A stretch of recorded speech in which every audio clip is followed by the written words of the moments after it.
ဒ္ဓရင်သွေးဗုဒ္ဓရင်သွေး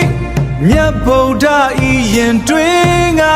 ဖြစ်လာတဲ့သာယတနာလို့သာသနာအထွန်းရှည်ဖို့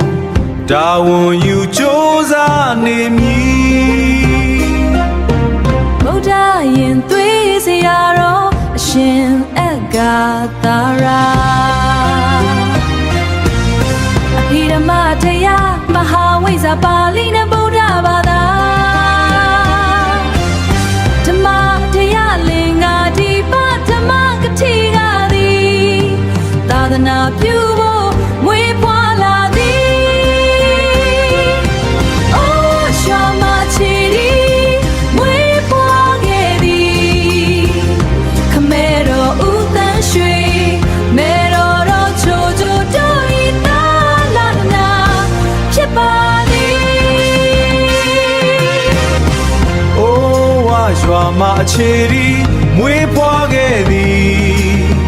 ခမဲတော်ဦးတန်းရွှေ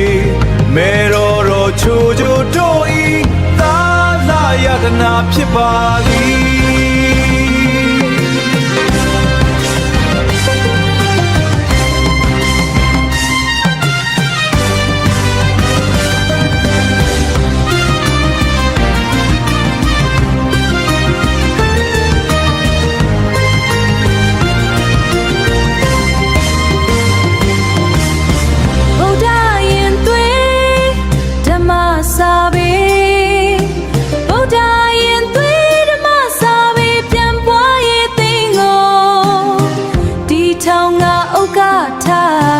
နေရာယူပြီးသာသနာပြုနေသည်